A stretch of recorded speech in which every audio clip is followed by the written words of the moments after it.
Hello గురుగారు. నాగ్, పెళ్లి కళ అద్భుతంగా ఉంటుంది కదా. మీ పుత్తడి బొమ్మకు పెట్టే జ్యువెలరీ పుత్తడా ఇత్తడా? మీకా డౌట్ అక్కర్లేదు. మేమిప్పుడు కొన్నా స్వచ్ఛమైన 916 బంగారమే.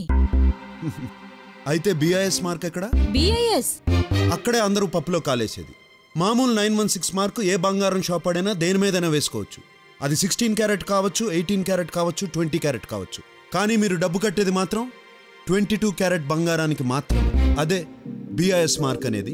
భారత ప్రభుత్వం గుర్తించిన ల్యాబొరేటరీస్లో ప్రతి ఒక్క బంగారపు నగ స్వచ్ఛతను టెస్ట్ చేసి మరీ వేసే ముద్ర. గుర్తుపెట్టుకోండి, ఈసారి మీరు ఎప్పుడు బంగారం కొనాలన్నా BIS మార్కు చూసి మరీ కొనండి. కళ్యాణ్ జ్యువెలర్స్ స్వచ్ఛమైన BIS బంగారం మాత్రమే అమ్ముతుంది. Now in Hyderabad.